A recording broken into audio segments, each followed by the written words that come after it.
This video is about how they rig the lottery. Whatever lottery it is, it doesn't matter. Anything with the ping pong balls. Usually get on the cards that you can fill out, you get like 70 numbers to choose from the body of the numbers, and then you get one for that mega ball or powerball, whatever it is, usually from 1 to 26. Okay, so you fill out your cards, you go to the retailer, they enter it into the system. So your set of sequences, combinations, and permutations have been entered into their system. Now everybody does this. Now you get a deadline of 9 o'clock in order to play because the drawing is at 10 o'clock, 1 hour from now, from the time that you're finished. So that 1 hour is exactly what gives their AI algorithms the opportunity to calculate all the combination sequences and permutations that have not been played. So that leaves a remainder of combinations that have not been played, and that's what comes out as the winning numbers. Now those ping pong balls, it's easy. They either have and it's been a known fact, but because there have been people that work for the state that have, come forward, whistleblowers saying that they take an argon gas and they put it into the ping pong ball, or the ping pong ball shell is a little thicker than the other ones. So because they're all specifically made, they're delivered with the sequences already ready to go. Like in other words, there's a certain amount of balls that have a heavier density and lighter density, so they know exactly what's going to pop up into that chamber and roll down that tube. So it works perfect every time. Because if the lottery wasn't rigged, right, and you get up until 9 o'clock to play, and that's the deadline, why is it that 5 seconds after that 9 o'clock deadline they don't do the drawing? Think about it for a minute. Seriously, think about that for a minute. Why is it that everything's computer run? And it could be done in microseconds. It could be done in zeptoseconds. Once those combinations are entered into their system, their computer database, they already know all the combinations. So why does it take them 1 hour to do the drawing?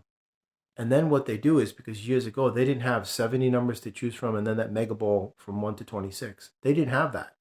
Not in the 80s they didn't. All you had was to win 6 numbers. And people were winning it, so they had to change the game in midstream. It's just common sense.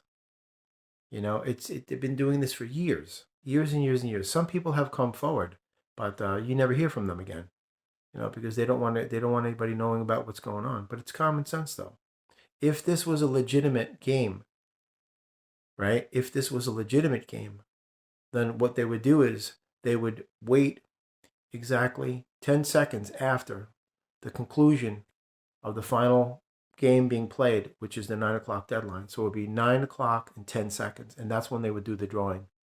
And they wouldn't do ping pong balls in a chamber. All they'd have to do is have somebody reach in blindly, shuffle around the numbers. But then they'd rig it too, where the balls would have like some sort of textured surface where they can feel which ones would be fixed. It's always the same. And that's the reason why it's rigged. You ever wonder why that so many people play and nobody hits it? Then all of a sudden somebody wins it? There's only 2 ways you're going to win. Either if they throw somebody a bone and make it look legitimate, because they could just keep making people not win the whole thing. The only way to actually win is to play all of the possible combinations, permutations, and sequences of those numbers that are given. You have 70 in the body and 26 as the mega ball, or the whatever they call that, their number, the mega plier. And the rest of them are the same too. It operates on the same premise. You only have a certain set of sequences, combinations, and permutations. And the more they increase those numbers, the lower the probability it is that you'll win, and the higher the probability it is that you won't. It's all numbers. It's math. It's very simple. And I'm not good at math at all, and I could figure this stuff out. And I knew for a fact for years it's rigged. They make it seem as if it's legitimate because they have to throw somebody a bone. And by that I mean they can't just not have people lose all the time, because then people will catch on after a while. So they have to make it seem legitimate. So every once in a while they'll throw somebody, a win. And the only way that you can actually nail them is if all of the combinations are played. And I think that's into the millions you'd have to spend to make that, a reality. And not too many people have millions of dollars to spend on a lottery. It's usually $20, maybe, usually generally it's $4. You might see somebody who spends quite a few $100s, and they have this thing, this system that they do every day, and they're addicted to it, There's a guy that I live with here. He spends thousands of dollars a month on the lottery. I mean, you could fill a room with the amount of tickets that he spent, especially over the last 30 years. It's into the hundreds of thousands, and he never wins. So that's exactly how they rig it. You have a certain body of numbers that you have available to create these combinations with, and they always increase it. So it's right now it's 70 numbers and 26. So you know that 70 will go to 100 and the 26 will go to 50. So then that increases the probability even more that you'll lose, you know? And they'll just keep doing it. They could just keep increasing those numbers and just keep adding more ping pong balls, But again, just think about it for a minute what I'm saying. You're given up until 9 o'clock until the opportunity to play is shut out, right? And then they give themselves 1 hour, 1 hour, 1 hour. Why is it they give themselves so much time when you have computers and AI that can do it in seconds? Because the computer AI algorithms have to figure out the permutations, sequences, and combinations that have not been played. So they come up with this group as a remainder. And from that's where they draw the winning numbers from, because they have not been played. And that's how they can guarantee with absolute certainty that nobody will win. And it'll make it looks legitimate because they do the televised with the ping pong balls and look, 17, 31. It seems legitimate because you can't tell, but it's been rigged, absolutely. And there it is. So, that's the reason why, like casinos, same thing. Odds favor the house by like 94%. Why is that? Because it's rigged. I used to work for a casino. I remember one time there was a floor manager. He knew exactly what the casino was doing to rig the machines because he was involved with the machines. So he figured out a way to create it like a glitch where they wouldn't catch on, and he was making tons of money. But the FBI came and got him. Why? Because thieves don't like being ripped off by other thieves, you know. And the same thing with the scratch cards. I mean, come on, that's so easy. Before they put that little pasty thing you have to scratch off, you could see, but they could just print whatever they want. They might get one winner in a batch of like 100,000, and then disseminate that to some faraway place like Arkansas somewhere, and the ticket's just sitting in some mom and pop shop forever. They could do whatever they want, but anything to do with the lottery is always rigged. Same thing with elections. Elections are rigged. It looks like you have, democracy and your rights, and yeah, my vote counts. Then when people say, well, you don't have a right to complain because you didn't vote. And George Carlin said it best. He says, no, I think it's actually the opposite because I didn't vote for this insanity. So I'm not the one that's responsible for causing it. So it's actually the reverse. If you don't vote, you have a right to complain because you didn't get involved in this lunacy of selecting people that do not have your best interest at heart. Trust me, they tell you the lesser of two evils. I mean, come on, they're basically telling you right there. So anyway, you got to figure that you're being duped by this system. Same thing with stocks. It's run by AI algorithms. That's why it fluctuates. Artificially induced volatility, candlestick patterns. Calls and puts. It's this intricate system. Anything to do with pulling you in and getting you to invest your money in this, and then watch your money get burnt up into nothingness. I remember when I worked at the casino quite a few years ago. A lot of people would lose their life savings. It was heartbreaking. I mean, then they would have like these counselors to come down, but it's not going to do anything. It's an addiction. Any type of gambling is an addiction, man. That's why they call it gambling. Because you become addicted to it, and it's a gamble to put your money in to see if you win or not. I'm not discouraging anybody from not playing. I'm just saying that the odds favor the house by like 95%, especially now with AI algorithms. That increases exponentially, and the probability drops in your favor. It drops exponentially against you, and it increases in their favor. Absolutely, that's just the way the system is run. It's nothing to do with being pessimistic or negative. That's being realistic. You're not dealing with individuals who are on the up and up. These are criminals. Whenever you're dealing on a state level or a federal level, this is racketeering. It's a mob. It's a syndicate.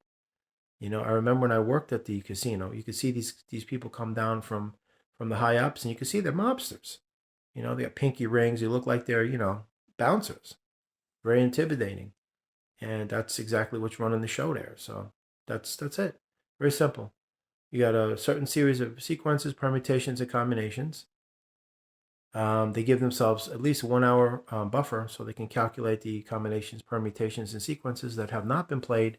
Those are the ones that wind up becoming the winning numbers, and they just select those ping pong balls that have either a thicker plastic shell or the argon gas or whatever kind of gas they're pumping into it to make those balls heavier and the other ones lighter. So it looks like they're all bouncing around, but actually by weight, some of them are heavier, so they can't make it up that tube and down that cylinder. But it all looks legitimate. But again, I'm saying I put forth to any lottery commission that if you had a legitimate game and the playing stops at 9 o'clock, why don't you do the drawing at 9 minutes and 1 second? Why are they giving themselves an hour? And then the more numbers they come up with, they'll probably give themselves even more time because those AI algorithms have to calculate all the permutations that have not been played.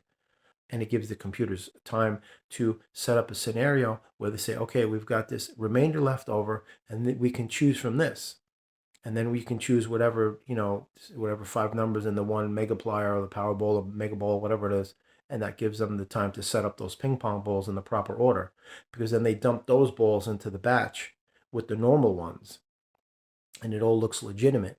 But they can do it every single time. And who's going to investigate them? Because after all, you're talking about the state. They're not going to investigate themselves, but they've been under fire quite a lot though by a lot of employees that know exactly what's going on. But there it is, it's just all rigged. So best thing you can do is just put out a good vibe, know that you've won already and the universe will concur. I'm not discouraging anybody from not going to a casino or not playing the lottery because, money's a beautiful thing. That's another thing I'd like to talk briefly about. Money's a beautiful energy as long as you earn it righteously and use it properly. It all comes on to how you approach the money. If you approach the money with good intentions, that's the energy that you will assign the money, and then it will work in your benefit. It's a useful tool that is very helpful, that is utilized for the exchange of goods and services in their system. But it's not the only energy in the world, and you should never revere it as if it's God. It's an amazing energy, just like any other energy. Be grateful and appreciative that you have it. It can do good things for you and your friends and family and people who need you to help them out. Because after all, if you have an ability to do something, you have a responsibility to do something. If you see somebody less fortunate than yourself and you have money that you can afford to give away, I've said this before, you never give from your cup of wealth, but you always share freely your overflow, every last drop. So if you see somebody in need, buy them some food or clothing or, a one-man tent or something so they can, have an easier life, even if it's just for one more day. That's the reason why we're here too, to help each other out. It isn't just for you to come here, make gazillions of dollars and just tell everybody, go stick it, because that's your karma, dharma, fate, destiny, whatever. I don't go by any names. All I know is the energy that you throw out is what's coming back on you. So if you're going to throw out an energy like, hey, even though I have the ability, I'm just choosing not to, you're going to own that. Like all these criminals, they think they're getting away with the perfect crime, not realizing what this place really is. And then they're shown their life review. Then you hear the screams and the crying and the moaning. It's just, it's sick. I remember one time I watched a TV show called I Survived Beyond the Back. It was many years ago. And one of the guys said that he had died and he wasn't a good guy in life. So he found himself in hell. And as soon as he found himself there, he heard screams that he would never hear on earth. And they was like, I'm sorry, I didn't mean it, I'll change. And then he heard demonic voices talking to these people's souls saying, it's too late, you had your chance. You're done, you're finished. And he said he heard screams in hell that you would never hear on earth. And another lady, she said she died, and she said she found herself along the side of the road to perdition. She saw all these people with their heads down, very solemn, and these like Grim Reaper characters on each side of the road with their arms out like that saying, March, March. And they were like, I'm sorry, I didn't mean it. Give me another chance. And they were like, you had your chance. You just came from a life that we gave you a chance, and you showed who you are. So that's why I'm encouraging people. Please don't think that you could do anything you want here, and there's no ramifications, consequences, or repercussions for your actions, for your sins and transgressions, because there is. There's nothing to do with any Bible or, Old Testament, wrath of God type stuff. Brimstone, fire and brimstone. That's nonsense. You're judging yourself. God is not judging you. But what you're doing is you are actually creating your own situation where if you do something wrong and you know it's wrong, you've already generated that consequence that you have to pay for. That's karmic debt that accrues in the ethers of dark matter. And if you do something good, that's karmic surplus that, accumulates in the astral planes of light. It's real simple, man. Don't think that you can come here and do whatever you want because you're just fooling yourself. But like with all these people rigging the lottery and the casinos, they're all fooling themselves. They think that people have no brain. Everybody's like some, mindless TikTok zombie unconsciously walking into communism. And yes, there are a lot of people like that, but there's so many more that aren't. You see, unfortunately, TikTok is owned and operated by the Chinese Communist Party. It's all about mind control, dumbing down the world, instead of having some sort of confrontation with battles and skirmishes and rockets and jet fighters.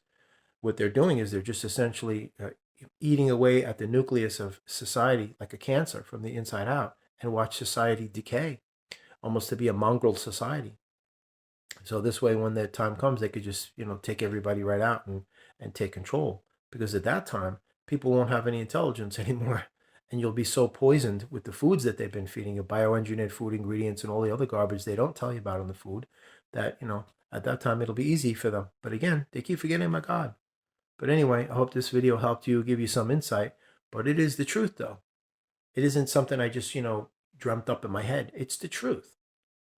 I've done my research on this. There have been people that work for the state that come forward and say, yeah, it's true. But, you never hear from them again because they go missing permanently because it's too much money involved for anybody to blow the whistle on this stuff. I've never worked for the state, but it's just common sense. Because if you have a lottery game that ends at 9 o'clock, why is the drawing with those balls an hour later if they have computers? Look how fast you go put in a calculator how fast you can compute any kind of combination. It happens in seconds. It happens in seconds.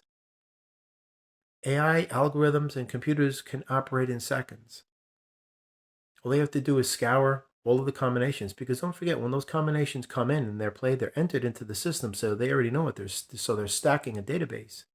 And that's what they refer to when they come up with the permutation sequences and combinations that have not been played. So they know full well.